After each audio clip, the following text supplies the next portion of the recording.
பொதுவாவே நம்ம ஊர்ல மழை பெஞ்சுச்சுன்னா ஒரு ரெண்டு விஷயம் நம்மள போட்டு பாடா படுத்தும். ஒண்ணு, நம்ம ஊர்ல தெருக்கு தெரு இருக்கிற ரோடு. ஒரு பய வண்டி எடுத்துட்டு போக முடியாது. அப்படி போகணும்னா please help me, here too much raining அப்படி சொல்லிட்டு நீர்மூழ்கி கப்பல்ல போனாதான் உண்டு.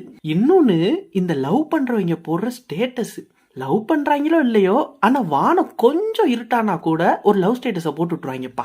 சோ இப்படி மழை வந்தா ஸ்டேட்டஸ் போடுற இவங்களே இப்படி லவ் பண்றாங்கன்னா, அப்படி மழை வருமா வராதான்னு சொல்லுவாங்க பாத்தீங்களா, அந்த வெதர் ஸ்டேஷன். அதுல உள்ளவங்க லவ் ஸ்டோரி எப்படி இருக்கும், அவங்க லைஃப் ஸ்டோரி எப்படி இருக்கும்ன்றதாங்க இந்த டிராமாவோட கதை. ரொம்பவே சுவாரஸ்யமான, உங்க எல்லாத்துக்குமே ரொம்பவே பிடிச்சு போற மாதிரி இருக்கிற ஒரு டிராமா தான் இந்த drama forecasting love and weather. இந்த டிராமாவோட ஒரு ஸ்பெஷாலிட்டி என்னன்னா, மத்த கொரியன் டிராமாலாம் நம்ம எடுத்து பார்த்தா கொஞ்சம் கிரிஞ்சா இருக்கும். ஆனா இந்த டிராமால அப்படி இல்லாம ரொம்பவே தத்ரூபமா எடுத்திருப்பாங்க. அங்க உண்மையிலேயே உள்ள இருக்கிறவங்களோட நிலைமைய அழகா எடுத்து சொல்லியிருப்பாங்க. சோ உங்களுக்கு இந்த மாதிரி கதை கேட்க ரொம்ப பிடிக்கும்னா, கொரியன்